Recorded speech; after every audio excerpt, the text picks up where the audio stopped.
So hello, welcome to the IPBES Data Management tutorials. We'll be covering today the data management report details, in particular, the data sharing and access considerations of the chapter on IPBES Data Management Reports. So my name is Grégoire Dubois. I'm a scientific administrator at the Joint Research Center of the European Commission.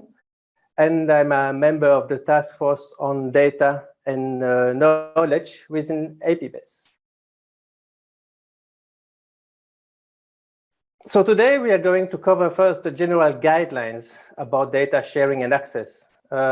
Any kind of support to IPBES, we need to make sure that the information we use is as transparent as possible. So IPBES is unique by providing policy relevant knowledge, but to generate this knowledge, we need to make sure that the information is not only transparent, but also replicable by everyone. So we want to make sure that all the underlying information and data that are used are freely and easily accessible for everyone. So this is really a key principle that you will hear throughout all these webinars. So the knowledge generated by the integration of sometimes many different types of data sets. We need to make sure that when you integrate so many data sets, that we follow the fair data principle.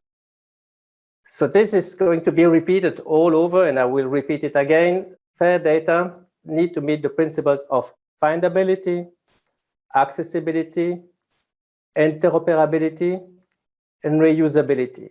We really want and need to make sure that whatever we use is matching these principles. We have to realize that whatever produced is going to be used and reused in different ways. And again, the traceability and access to the information is key.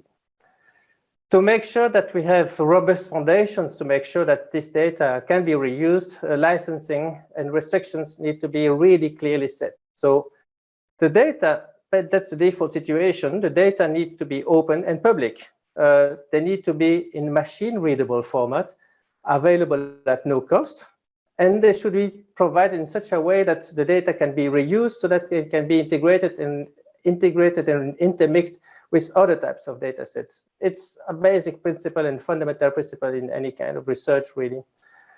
We want also to encourage as much as possible the adoption of licenses that allow for the data redistribution. We need to make sure that everyone can really access and reuse the data. So also the conditions of the use of data should always be made extremely clear to the end users.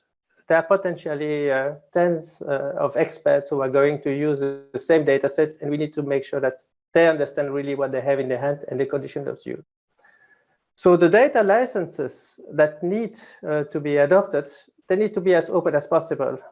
So there are many licenses types that exist. They need to be here under Creative Commons copyright waiver and under the Creative Commons by attributions, or at least licenses that are equivalent to this. The Creative Commons by attribution that lets other people basically distribute, remix, tweak your data, and build upon your work, even commercially, as long as they credit you for the original creation. So we really recommend a maximum dissemination and use of the licensed material. It doesn't mean that you lose the property of the material, but at least it can be reused for building the new knowledge that will be supporting IPBES and indirectly, and well, actually the policy support in the second stage. Should you decide to adopt other licenses, these need to be approved by the knowledge and the data technical support unit. It needs to be well justified and well explained. So please pay particular attention when you contribute to IPBES that you have taken these points into consideration before contributing, really. There are exceptions to data sharing. The most typical one is embargoes. When you publish a paper in a scientific journal, very often the data are not disclosed before the publication. So that's perfectly fine. And the data then remain only temporarily unavailable. data can sometimes also be sensitive when we are dealing, for example, with information on critically endangered species. We don't want to reveal the locations of certain types of species. So in this case, you may want to restrict certain types of information that might endanger actually biodiversity. So these are the two cases that one may encounter. It's quite exceptional. If the data are not open, it should be very clear and explained well why you have these restrictions. In any case, it doesn't mean that because the data is not shared, they need to be findable. They need to have an identifier. We need to understand what has been used and will be used in a report. So that is not actually a point for discussion.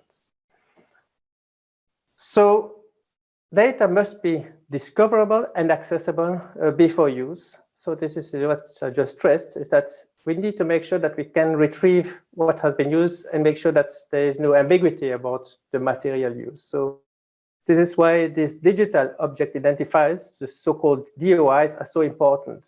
We also encourage you to provide as much as possible metadata about the information used so that we can improve the retrieval through various web browsers and various tools that are at our disposal. So for more details about the DOI, I invite you to watch the sessions on tools to find and attribute this digital object identifier.